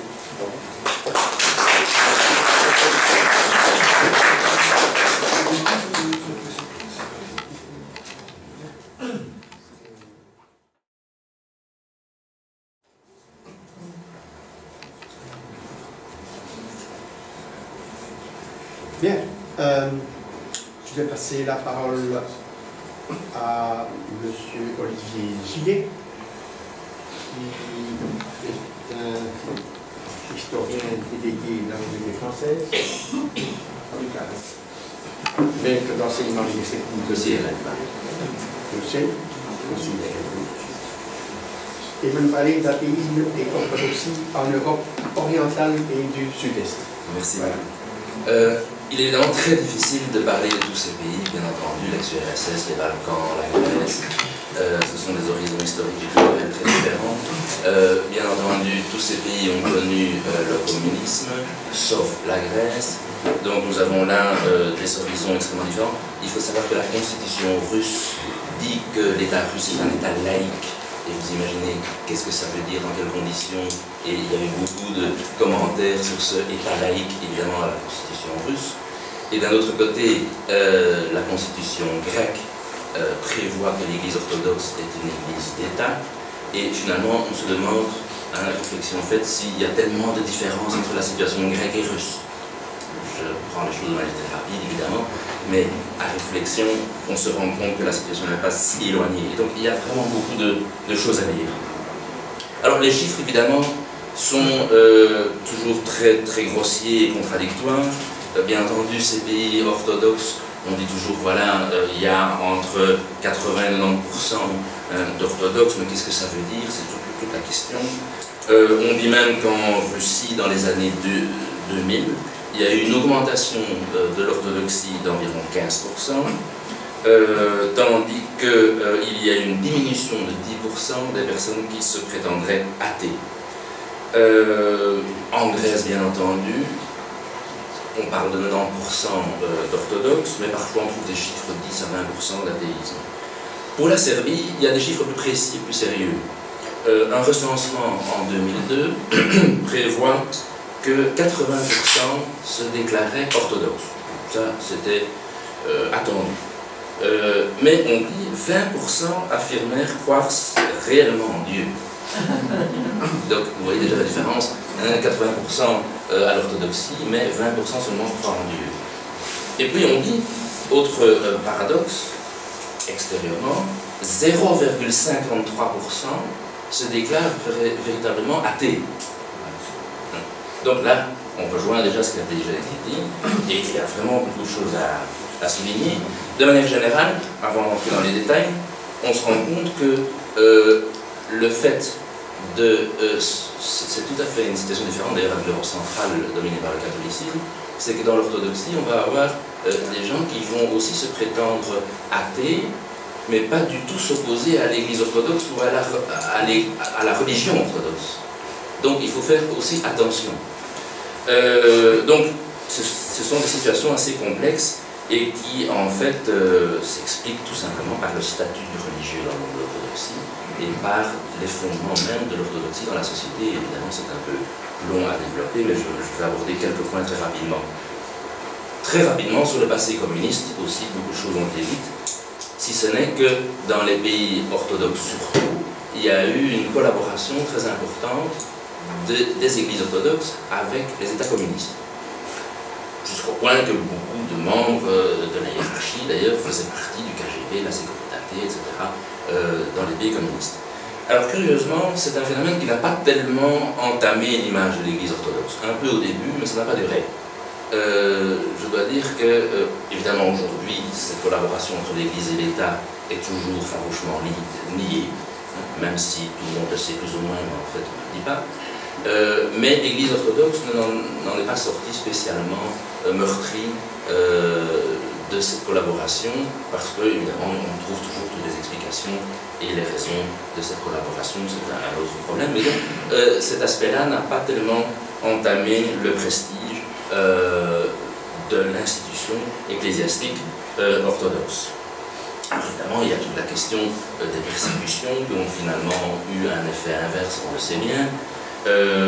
Et une fois encore, il faut bien insister sur le fait que dans les pays orthodoxes, quand je dis les pays orthodoxes, ça veut dire des pays où il y a une majorité culturellement, si vous voulez, dominée par l'orthodoxie, c'est que c'est surtout des églises dites entre guillemets étrangères, avec des guillemets qui conviennent, les églises étrangères qui ont été évidemment surtout victimes des persécutions communistes, dont évidemment l'église catholique, l'église uniate, c'est-à-dire gréco-catholique, et surtout aussi toutes les églises de type protestante ou néo-protestante, accusées évidemment d'être trop proches de l'Occident ou des États-Unis.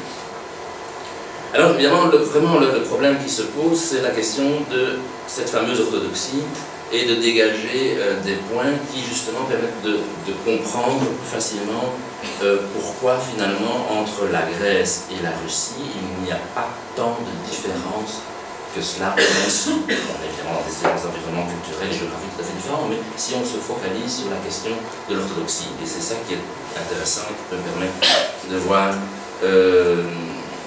de manière plus générale et d'essayer de voir comment finalement l'athée peut se situer dans ce contexte avec un tel statut du religieux, parce que je crois que c'est la clé fondamentale, sinon on ne comprend pas les concepts, on ne comprend finalement plus de quoi on parle.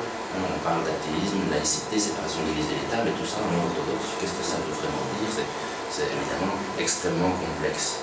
Et bien entendu, chaque cas est différent aussi, parce que je ne le cite pas ce qu'on appelle l'orthodoxie constantinopolitaine, qui est l'orthodoxie du patriarcat œcuménique de Constantinople, ou qui, pour le moins, n'a rien à voir avec l'histoire du communisme, et qui a des positions aussi fort différentes, même d'un point de vue ecclésiologique.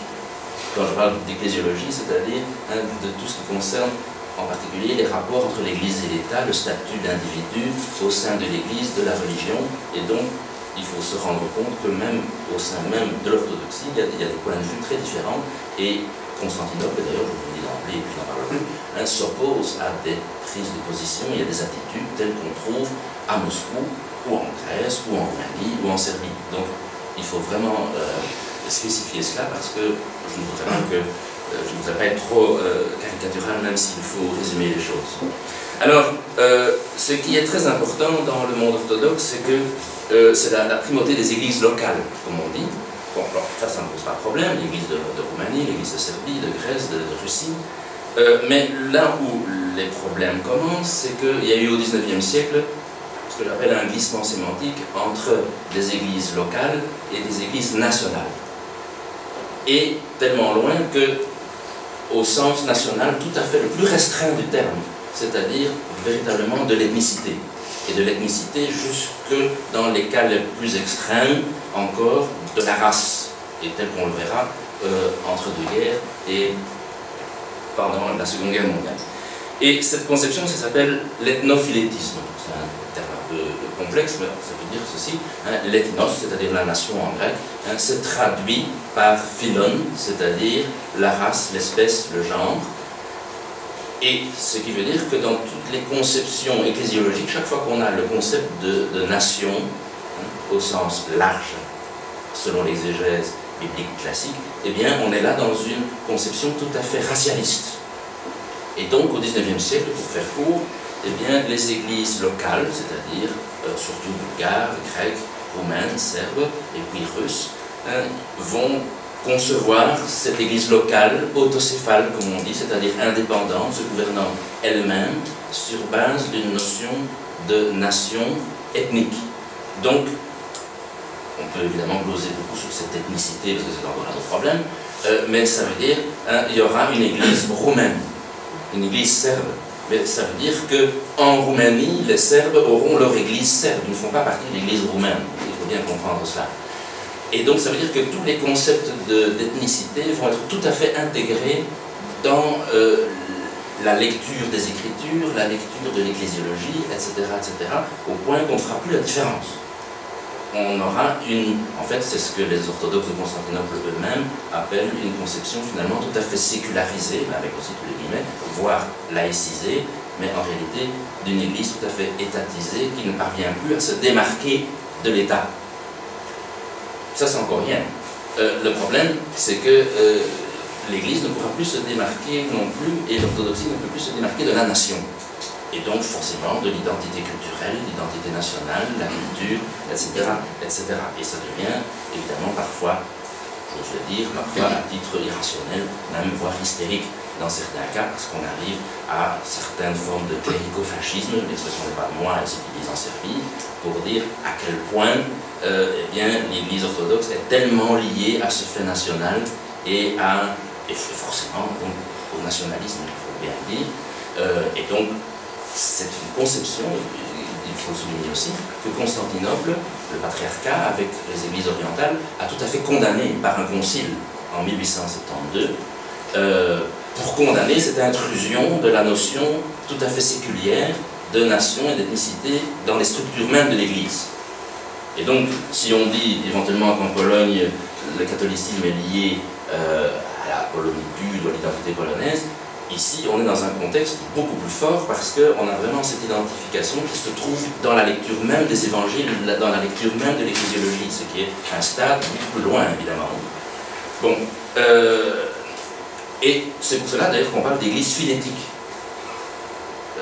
Donc d'église, pour ne pas raccourcir, pour ne pas être non phylétique, mais phylétique, donc d'église nationale basée sur cette fameuse ethnicité, et ça pose toutes sortes de problèmes, et aujourd'hui d'ailleurs l'orthodoxie Constantinople veut réunir un concile pour régler ces problèmes, parce que on arrive à une inféodalisation complète de l'Église par rapport à l'État, aux questions nationales, et alors on arrive à la situation, par exemple en Ukraine aujourd'hui, où vous avez des échanges de noms d'oiseaux, si vous me permettez, entre le patriarche de Moscou et le patriarche de Philarète de Kiev, qui n'est pas reconnu d'ailleurs par la communion orthodoxe, mais parce qu'il y a là tout à fait une soumission aux affaires temporelles, aux affaires politiques dans la Ukraine que vous connaissez tous, et donc, contrairement à ce que l'on pense parfois, eh bien, cette orthodoxie est aussi liée, donc le problème confessionnel, mais aussi avec 3 guillemets bien entendu de chaque côté,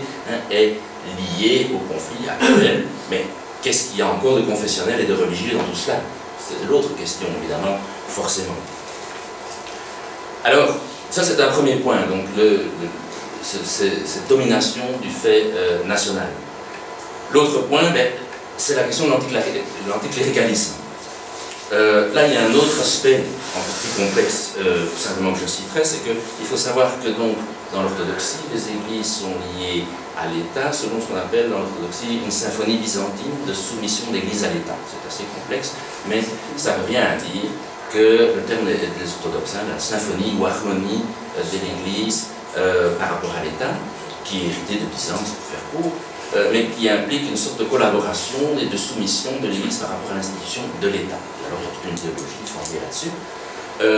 Mais la conclusion de cela, c'est que pour les orthodoxes, la contestation de l'Église est une hétérodoxie typiquement catholique. C'est les catholiques qui ont inventé, d'une certaine manière, en Occident, cette lutte entre le pouvoir spirituel et temporel. Selon l'orthodoxie, c'est impensable, parce que canoniquement, il ne peut pas y avoir cette espèce de tension entre les deux institutions, qu'on appelle les deux diaconies, et qui serait donc hétérodoxe, qui serait en dehors de toute logique théologique. Donc le conflit entre l'Église et l'État va mener, selon les orthodoxes, à cette laïcité, forcément, en Occident, et cette laïcité qui n'existe pas en Orient, parce qu'il n'y a aucune raison, vu l'harmonie, la symphonie entre l'Église et l'État. Vous me permettez des raccourcis, mais c'est un peu l'esprit général. Et donc, l'Église a toujours été proche du peuple. Ça, c'est le slogan classique. Et vous imaginez, sous le communisme, l'Église a toujours été proche du peuple. Quelle proportion ça peut prendre? Mais ce n'était pas seulement un slogan communiste orthodoxe, si vous me permettez, ou orthodoxe communiste, mais c'était un slogan qu'on trouvait déjà avant le communisme. L'Église est proche du peuple parce qu'il y a cette fusion entre Église, État et nation. Et alors, évidemment, celui qui oserait s'opposer à l'Église, la clé est là, c'est qu'il ne s'oppose pas seulement à l'Église, il s'oppose automatiquement à l'État, et encore plus grave, il s'oppose à la nation même. Et alors là, évidemment, on est dans une logique dont vous pouvez imaginer toutes les conséquences extrêmement rapidement. Et donc toute personne qui s'oppose, par exemple, aux mythes nationaux, va s'opposer automatiquement à l'orthodoxie, à l'Église orthodoxe, et ainsi de suite. Et donc, on arrive à une phraséologie selon la trahison par rapport à la nation, par rapport à l'État, etc. Pour toute personne qui, finalement, a une démarche qui serait, au départ, anticléricale. Et donc, évidemment, on se rend compte qu'on est là dans une logique éminemment politique et temporelle. Et l'anticléricalisme, pour terminer sur ce point-là, eh bien, n'est plus du tout une démarche qui serait philosophique ou d'une logique par rapport à une réaction par rapport à l'institution ecclésiastique, mais on est tout à fait dans une logique temporelle, conflictuelle, avec des implications régionales, nationales, et l'exemple de l'Ukraine, évidemment, plus que évident. Autre exemple, très rapidement, l'Église orthodoxe macédonienne, de la fameuse Macédoine ex-Yougoslave, eh bien, il faut comprendre que cette affaire de l'autocéphalie, vous allez vous dire, tout le monde s'en fiche un petit peu de l'autocéphalie de l'Église macédonienne, eh bien pas du tout, tout le monde parle de ça. Pourquoi? Parce que le fait que l'Église orthodoxe macédonienne soit autocéphale confirme l'idée qu'il y a une nation macédonienne. Et alors évidemment, ça provoque la colère des Grecs à côté, pour qui évidemment il n'y a pas de nation macédonienne. Donc, s'il n'y a pas de nation macédonienne, on ne peut pas imaginer que l'Église autocéphale macédonienne devienne autocéphale. Parce qu'il y a cette identification. Et preuve de cela, le Premier ministre Gruevski en Macédoine, qu'est-ce qu'il fait? Dans les négociations avec le négociateur de l'ONU, l'envoyé de l'ONU pour résoudre le problème sur le nom entre la Macédoine et la Grèce, qu'est-ce qu'il fait? Il dit qu'il faut discuter aussi de l'autocéphalie de l'Église orthodoxe macédonienne. Il met dans la question du nom entre la Grèce et la Macédoine une question purement ecclésiologique. Évidemment, il est sûr par ça qu'on n'arrange rien du tout, forcément. Vous imaginez, les Grecs et les représentants de l'ONU commençaient à s'y retrouver dans l'ethnophilétisme macédonien. C'est un peu complexe. Donc, voilà déjà le climat général. Alors, l'athéisme dans tout cela, on l'a compris, c'est que toute personne qui va se déclarer athée va évidemment être l'ennemi, le traître, l'ennemi de la nation. Et on peut s'imaginer dans tout ça se mêle sous le communisme, on peut imaginer ce que ça a donné. Sous les nationalismes balkaniques, pendant les guerres yougoslaves, on imagine ce que ça donne. Forcément, les gens qui s'opposaient à la Serbie s'opposaient à l'Église orthodoxe, mais inversement aussi. Personne qui mettait en doute la toute-puissance de l'Église orthodoxe serbe, forcément, était un suppôt des Croates d'à côté, etc., etc. Donc, il y a toute une logique, au point même que finalement, dans ce contexte-là, l'athée va être soupçonné soit de bolchevisme et de marxisme. C'était mon cas. Quand je faisais ma thèse de doctorat et que je travaillais en Roumanie, on savait que je travaillais sur ces sujets-là, j'étais toujours accusé par l'Institut théologique de la ville de Cluj où je faisais mes recherches, d'être un marxiste bolchevique, uniquement parce que je m'intéressais à des questions de laïcité. Ça m'amusait beaucoup, je vous dis, d'ailleurs. Et donc, soit ça, soit soumis à l'Occident, sécularisé, etc., etc. Alors donc, évidemment, la laïcité ou l'athéisme pour les représentants de l'orthodoxie, c'est bien entendu la suppression de la théophanie dans le monde, de la toute-puissance de Dieu dans le monde, mais vous voyez que toute l'argumentation alors dite philétique consiste aussi à dire que, de la part de tout citoyen, il y a là une exclusion qui va finir par être le produit de cette équation orthodoxie et nation, parce qu'on est dans un contexte finalement d'instrumentalisation systématique du religieux, mais qui atteint des niveaux qui ne seraient jamais égalés, comme le montre ce qui se passe donc soit en Macédoine, soit en Ukraine. En Roumanie, par exemple, l'Église orthodoxe de Roumanie, aujourd'hui, est occupée depuis une dizaine, voire quinzaine d'années, d'essayer de construire l'Église du peuple roumain. Et là, il faut bien comprendre, Biserica Neamului. Neamului, le mot Neam, donc l'Église du peuple, Neam ne veut pas dire peuple roumain des citoyens de Roumanie, ça veut dire l'ethnicité du peuple roumain. C'est bien spécifique, c'est le peuple roumain, et c'est-à-dire pas les autres minorités ou composantes des citoyens de Roumanie. C'est pas Poporul Romun, c'est Neam. Donc on est là, et donc ils veulent construire là une église qui ne s'appliquera, qui n'est ouverte qu'à ceux qui sont ethniquement purs roumains. C'est ça le but de l'ethnophilétisme, et d'où évidemment tous les problèmes que ça pose. Alors, on ne peut pas parler de la Russie et de ces problèmes sans parler des fameuses Pussy Riots qui ont défrayé la chronique. Mais qu'est-ce qui se passe avec les fameuses punkettes? Elles s'opposaient, donc rappelez-vous, elles ont fait leur fameuse opération et prestation dans une église orthodoxe à Moscou. Elles s'opposaient par là à l'orthodoxie officielle moscovite, mais rappelez-vous que c'était surtout pour demander la démission de Poutine. Bon, l'affaire de l'orthodoxie est un peu un prétexte. Qu'est-ce qu'elles disent sur leur site internet et dans leurs publications? Qu'elles ne s'opposent pas spécialement à la religion, encore moins à l'orthodoxie. Elles s'opposent à la toute-puissance de l'Église orthodoxe qui collabore avec l'État de Poutine. Et elles s'opposent à Poutine, et si elles ont eu un succès très important, c'était avant tout, pas par leur espèce d'anticléricalisme entre guillemets, mais c'était surtout parce qu'elles étaient une opposition à Poutine, évidemment. Et donc, c'est un des rares éléments qui est sorti de Russie, et vous avez vu tout ce qui est sorti, une véritable hystérie. Hein. Par exemple, certains de leurs avocats ont dû prouver qu'ils n'étaient pas juifs. Et un de ces avocats a même dû prouver, a même dit sur son site internet qu'une de ses grand-mères était une antisémite notoire. Non, mais il faut se rendre compte de ce que ça veut dire pour tout simplement montrer qu'ils étaient de bons avocats. Ben oui. Et donc vous voyez le climat dans lequel on est, qui est évidemment extrêmement difficile. Et je ne parle pas des malheureuses femmes ukrainiennes qui sont beaucoup plus radicales. Là, c'est clairement anti-religieux, elles l'ont dit sans... Bon, et on sait où ça a amené dans leurs premières expériences en Ukraine et en Biélorussie, qui sont assez désastreuses. Et en tout cas, si on croit leur témoignage, et on peut l'imaginer. Et donc là, fait tout à fait minoritaire, évidemment, hein, parce que, d'ailleurs, de leur exil, donc il y a, on pourrait ainsi dire, que toute personne, je vais terminer par là, toute personne qui s'oriente vers des formes d'anti-religiosité, d'athéisme, d'anticléricalisme, d'athéisme, etc., se retrouve dans des situations extrêmement critiques. Je citerai par exemple le patriarche donc, Cyril de Moscou, le fameux nouveau patriarche qui est arrivé sur le trône il y a maintenant quelques années, donc qui dit que l'athéisme officiel en Europe entraîne la constitution de ghettos de religieux fanatiques. Donc il retourne les choses. Il est impossible d'équilibrer les relations interreligieuses et interculturelles en niant l'héritage religieux. Alors le patriarche Cyril conclut: nous savons tous que lorsque la religion est exclue de la vie sociale, puis morale, l'élément moral est également lui-même exclu, et alors les gens perdent souvent l'image de l'homme. Donc l'athéisme, forcément, se retrouve anti-humaniste, c'est assez logique.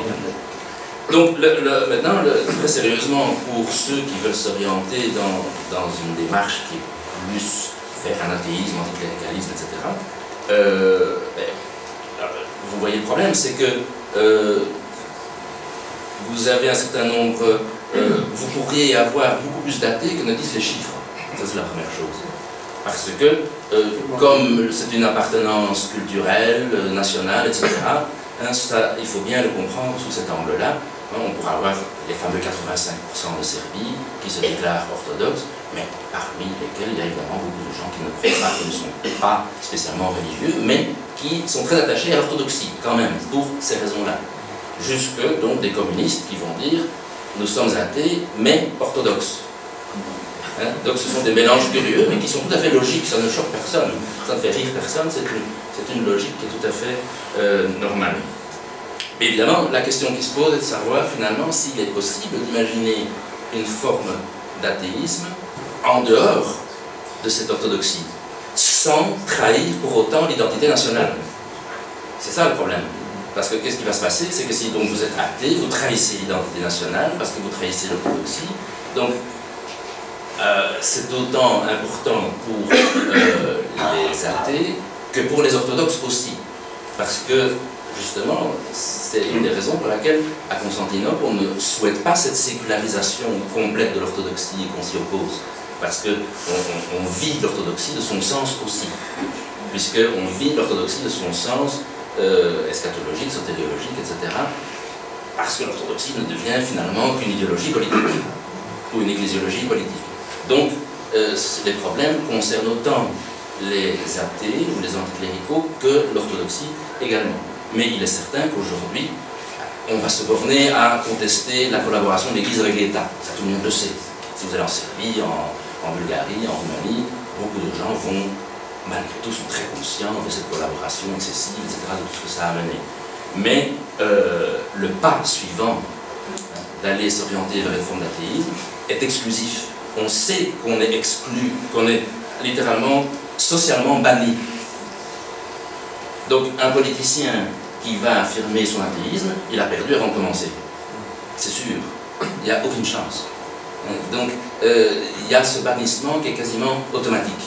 Par contre, je reprends l'exemple de Macédoine, il y avait eu un pseudo-miracle il y a 2, 3, 4 ans à Skopje. Le premier ou deuxième jour, le Premier ministre est allé se rendre dans l'église. sans hésiter, alors que tout le monde rigolait un petit peu, évidemment, sur l'action de ce fameux pseudo-miracle. Parce qu'ils savaient que, voilà, ça permettait un certain succès. Donc, le problème est là, surtout pour les athées, c'est évidemment la peur de l'exclusion et surtout d'être accusé d'antinational, antipatriotique, etc., etc. Et finalement, vous comprenez, je termine par là, que l'athéisme n'est pas dans ce contexte du tout une démarche philosophique personnelle sur la question de la croyance, de la non-croyance, etc. Mais l'athéisme, évidemment, se retrouve tout à fait embrigadé dans un contexte idéologique et politique et s'en retrouve aussi enfermé. Je vous remercie.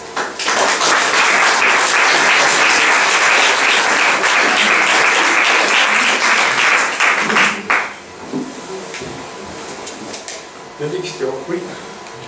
Je vais simplement relater une petite anecdote peut-être pour l'audience, pour les spécialistes, en matière d'influence de l'Église orthodoxe en Grèce. J'ai participé comme gynécologue et comme orateur à un congrès qui se déroulait à Alexandroupolis, c'est-à-dire une ville à l'extrémité nord-est de la Grèce, proche de la frontière turque, organisée par la Société grecque de contraception. Et durant la séance d'ouverture de ce congrès, qui a été interminable, il y a deux dignitaires de l'Église orthodoxe qui ont pris la parole, l'un pendant 40 minutes, l'autre pendant 20 minutes, et dans la salle, il y avait, je les ai comptés, encore 8 portes. Voilà. Ça me semble être parfaitement normal. Les Grecs écoutaient avec la plus vive attention, moi un petit peu moins parce que je ne comprends pas le grec moderne. Il faut dire aussi qu'en Grèce, où l'Église orthodoxe a une telle influence, on situe, parce que les statistiques manquent toujours, comme l'a dit le premier orateur, mais en Grèce, elles mentent un petit peu plus qu'ailleurs parce qu'il n'y a pas de statistiques dans différents domaines, mais en particulier en matière de contraception et d'avortement. On situe le nombre d'avortements qui sont principalement dans le privé, moyennant espèces sonnantes bien sûr, entre 100 000 et 400 000 par an. Alors je fais la comparaison avec la Belgique, la population est à peu près équivalente, je crois qu'il y a 1 million de Grecs de plus qu'il n'y a de Belges, et nous avons 20 000 avortements par an pour ce monde.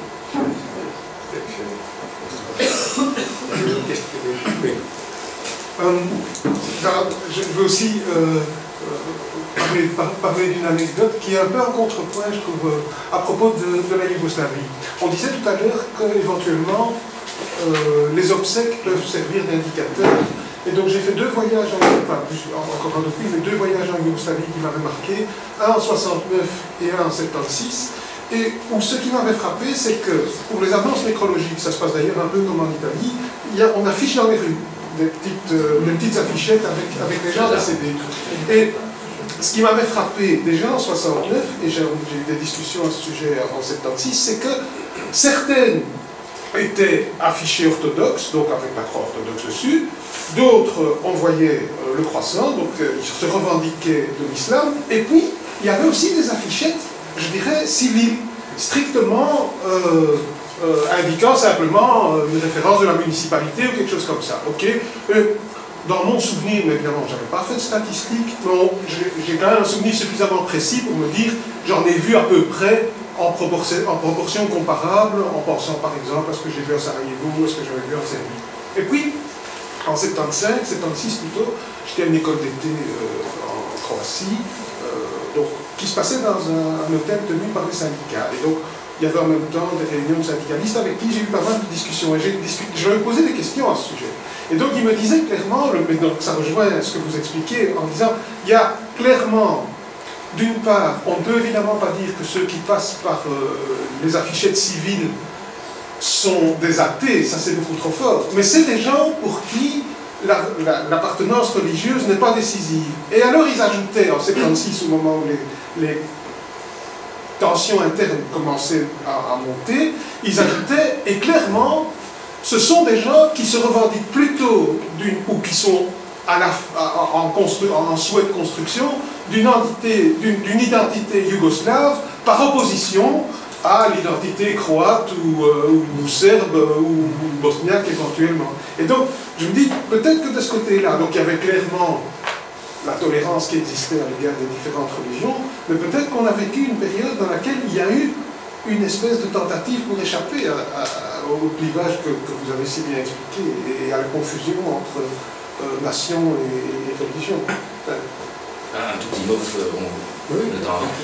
évidemment, dans le cas de la Yougoslavie, l'histoire de la Yougoslavie qui correspond au 19e siècle, à toutes sortes de projets qui étaient établis avec d'autres concepts, effectivement, que des équations Serbie, orthodoxe, etc. Bien qu'il faut voir, il y a plusieurs projets qui existaient du côté serbe, etc.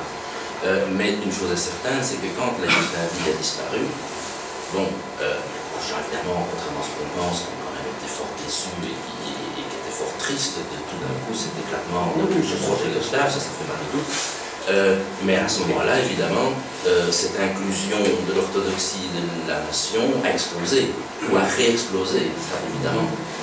Et donc, aujourd'hui, plus qu'encore auparavant, sortir de cette orthodoxie est vraiment exclusif. Ça, je pense que ça ne fait pas de doute, surtout avec tout ce qui s'est passé dans les années 90, 2000 en Serbie. Et donc, allez, tout petit exemple très rapidement, au Monténégro, vous savez que la tradition, bon, le Monténégro était une principauté épiscopale orthodoxe. Alors, qu'est-ce qui s'est passé là avec la chute de la Yougoslavie? Bon, c'est un pays orthodoxe où on utilisait en principe le cyrillique.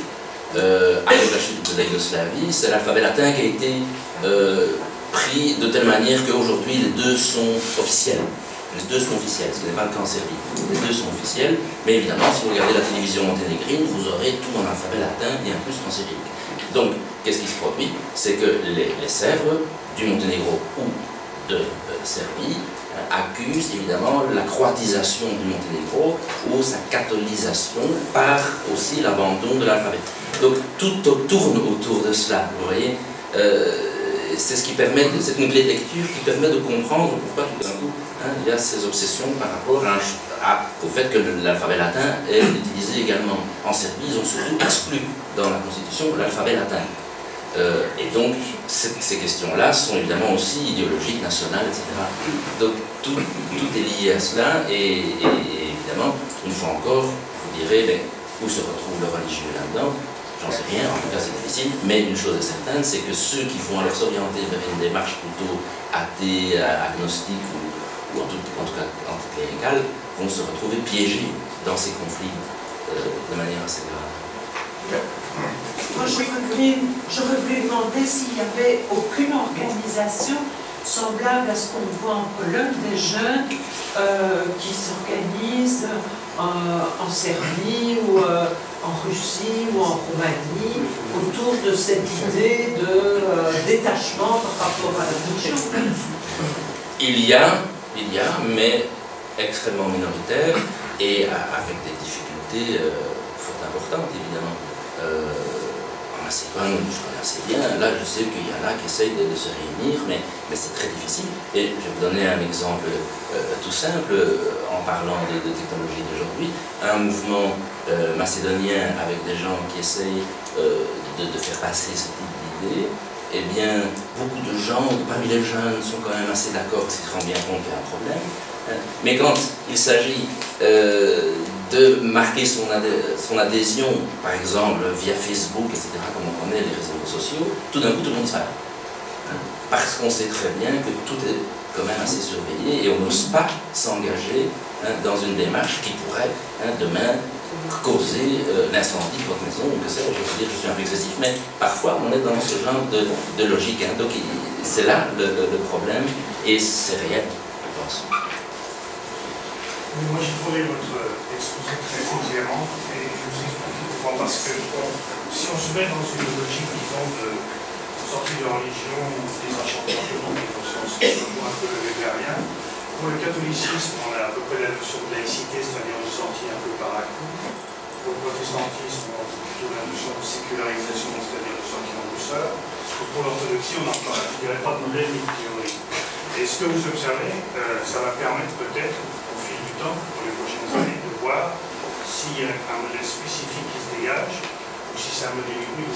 La réflexion est d'ailleurs aussi valable pour le judaïsme, pour l'islam, pour l'hindouisme, que sais-je. Puisque vous parlez de l'orthodoxie, le mode de sortie du religieux de l'orthodoxie, il commence à peine.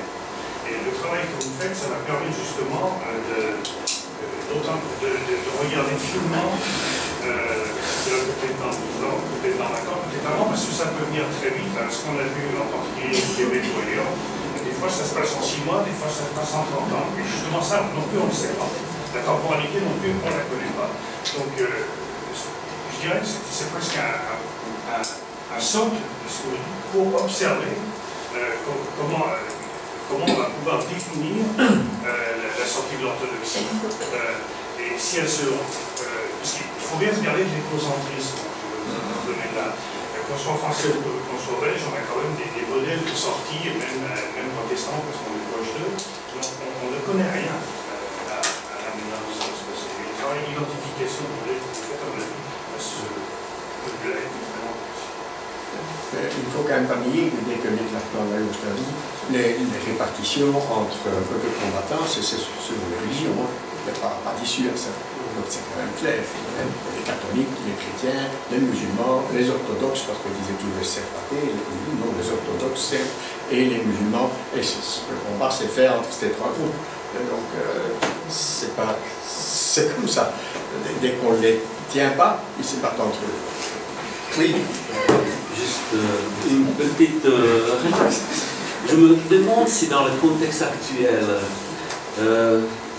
quand on regarde les statistiques justement, la religiosité chez les Tchèques plus importante dans le cas des jeunes, la majorité des athées ou laïcs 30 à 40 ans, mais je me demande si dans le contexte actuel, se détourner de l'Église va peut-être moins passer par une réflexion philosophique que par une exigence à la modernité.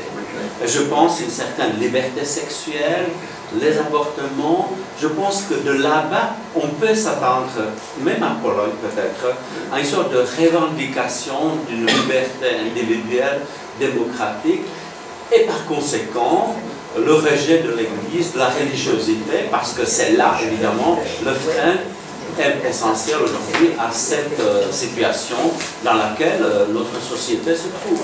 Et je pense que ça peut toucher aussi bien les pays orthodoxes que certains pays catholiques.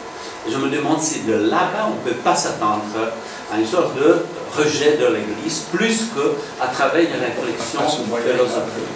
C'est l'esprit du mouvement macédonien dont je pense. Une dernière chose, encore rapidement, une phrase, si je peux. Alors, oui, attendez. Je termine. Je pense que ces statistiques, évidemment, c'est horrible. Enfin, on est toujours effrayé parce qu'on voit des choses très contradictoires. Mais je crois qu'il ne faut pas confondre la croyance et la tradition. Effectivement, je crois que le mot tradition, dans beaucoup de cas, est considéré par ceux qui font les statistiques comme adhésion à une religiosité. Il y a des liens entre traditions. Les traditions sont aussi néfastes, d'ailleurs, dans ce cas. Oui. Alors, quelle est la situation des Roms et des minorités en Roumanie, en Bulgarie? Par rapport à l'orthodoxie, donc évidemment, si on est dans cette logique philétique, comme j'ai expliqué, c'est-à-dire d'une église nationale qui correspond à une ethnicité, parce que c'est ça finalement. Alors, quelle est la conclusion de cela? Il y a beaucoup de choses à dire. C'est qu'on fait une différence fondamentale entre citoyenneté et nationalité, évidemment. Hein, ils sont citoyens, tous les citoyens de Roumanie, qu'on le passeport, pas. Mais la nationalité, c'est autre chose. La nationalité, ce sont, mais alors vraiment jusqu'où on va, la nationalité et l'ethnicité, comment on le définit. Alors souvent on le définit par la religion. Alors le vrai roumain, en principe, il est orthodoxe, le vrai serbe, il est orthodoxe selon cette idéologie, hein, attention, hein. Je reprends ici l'idéologie donc ethnophilétique. Alors, le cas par exemple des gréco-catholiques est typique, parce que les gréco-catholiques, ce sont des anciens orthodoxes qui se sont tournés vers Rome et qui sont soumis à Rome. Donc, ethniquement, si vous me permettez, je parle comme en Europe orientale, hein, ethniquement, les gréco-catholiques sont des anciens orthodoxes. Donc, sous le communisme, mais avant aussi, hein, et aujourd'hui encore, les fameux uniates gréco-catholiques sont les premiers à être considérés comme des traîtres par rapport à l'équation première. Entre deux guerres, il y avait un philosophe roumain qui disait « Si tu es orthodoxe, tu es roumain. Si tu es roumain, tu es orthodoxe. Si tu te convertis au catholicisme, tu perds ta roumanité. » Tout est dit. Et donc, les uniates étaient les premiers sous le communisme, mais encore aujourd'hui, et avant le communisme, comme étant ceux qui trahissaient cette filiation ancienne de l'ethnicité, en l'occurrence roumaine ou ukrainienne, etc., de l'orthodoxie.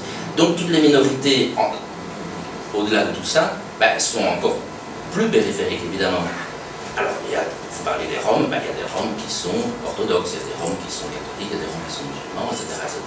Et parmi les Roms, il faut bien se rendre compte, surtout dans les Balkans, il y a toutes les classes sociales, il y a des Roms qui sont tout à fait intégrés, dans la société, il y en a qui sont plus marginalisés pour toutes sortes de raisons historiques. Il y a vraiment toutes sortes de... Il faut voir ça de manière diverse, hein, il ne faut pas voir ça de manière monolithique. Mais évidemment, les minorités dans un tel contexte se retrouvent exclues de la filiation parfaite. La personne, et sous le communisme ça existait, la personne qui n'était pas orthodoxe et qui était éventuellement, uniate, il ne pouvait pas l'être parce qu'il n'y avait plus d'uniatisme, mais s'il se retrouvait dans d'autres confessions, pouvait se retrouver très vite aussi un ennemi de l'État et de la nation. Et il y a eu, ce sont des phénomènes qu'on connaissait bien, et après la chute du communisme, ça a explosé évidemment ce genre de conception.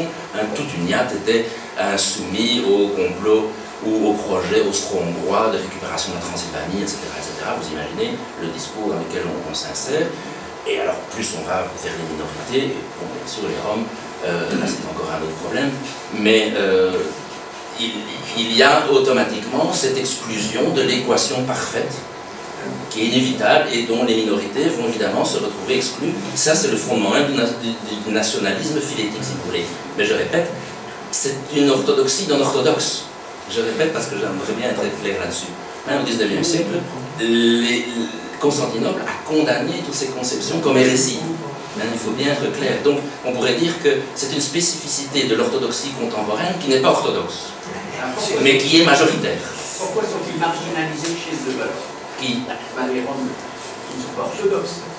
Oui, mais ça, il y a toutes sortes d'autres raisons, sociales, économiques, etc. etc. Je crois qu'il ne faut pas spécialement voir l'aspect religieux dans cette affaire-là. Il y a encore d'autres, il y a toutes sortes d'aspects socio-économiques, etc., qui interfèrent dans le domaine, évidemment. D'autres aspects, hein. Bien sûr, xénophobie.